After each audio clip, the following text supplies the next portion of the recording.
The joys of being an MSP owner. Complete control. Yeah, you want to be always onboarding new clients and improving your tech stack and providing the best customer service. But if one week you don't want to do those things, no one can stop you from not doing those things because you're the owner of the business. You're the boss, right? Well, if right now you're not accountable to anyone, there is a huge benefit of being accountable to someone. But who is this person you should answer to? Stick around. You're not going to believe who I'm going to suggest. There are many reasons why someone starts their own business, and I say that as someone who's been in business for 20 years himself. People who don't start their own business think that we do it so that we can earn more money and not have a boss. But I think those of us who've been doing it for more than a couple of years, which means we're going to keep doing it for a couple of decades, we know that we started our own business primarily to have control.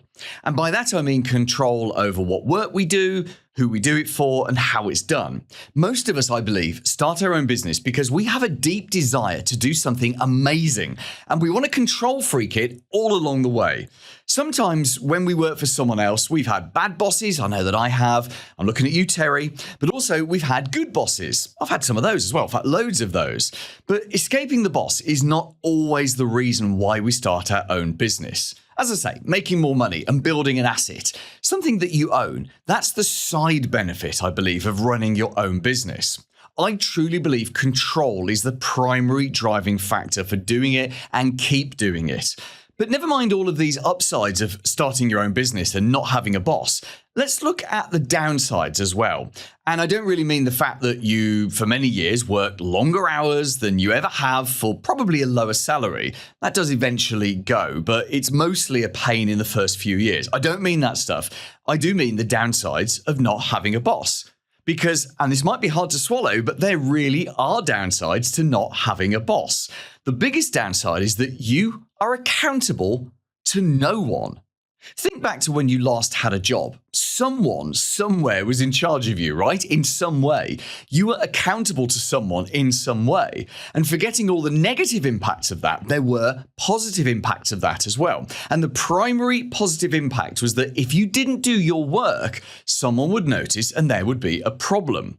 But as the business owner, this is not the case, right? Let's take, let's say there's a marketing project that you've been promising yourself you're going to do for ages, but there's no one chasing you to get it done. If you choose not to do that, or if you choose not to investigate that new PSA that you've been thinking of switching to, no one's ever going to raise that in a meeting, or if they do, you're the boss. It doesn't really matter that you haven't done that. It's your business. It's your decisions. You have the control. And sure, I really do think that's a great thing, but I do believe it's a bad thing as well. It's both of these things.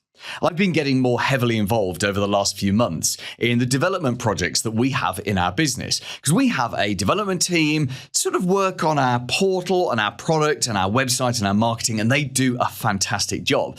But I wanted to insert myself kind of more closely into the process so I could guide it more, try to streamline it a bit, get things happening more quickly. And I realized that as part of that team, I needed to take on board some of the tasks that come out of any project.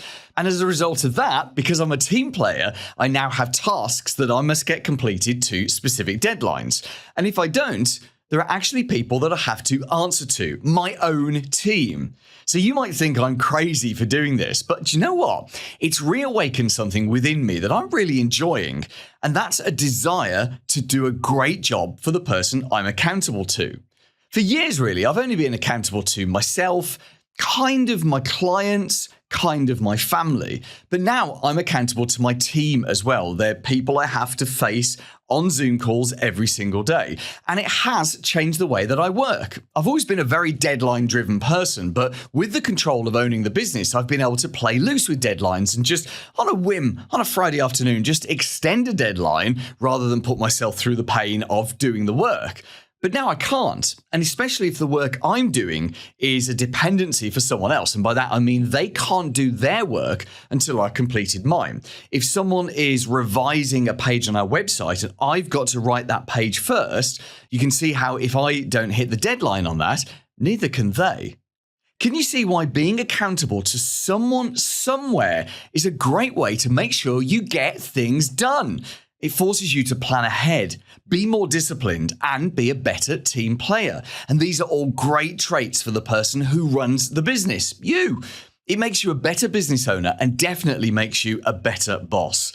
So here's a question for you. Within your MSP, who should you be accountable to? Do you have a service desk manager or operations manager that you can be accountable to? Perhaps you have a business partner and you can keep each other on the straight and narrow. Or what about your spouse, your other half? Could you be accountable to them for getting things done, especially when the price of not getting those things done has an impact back on the family? I'd be really interested to know who you could be accountable to within your business. Paul Green's MSP Marketing Edge.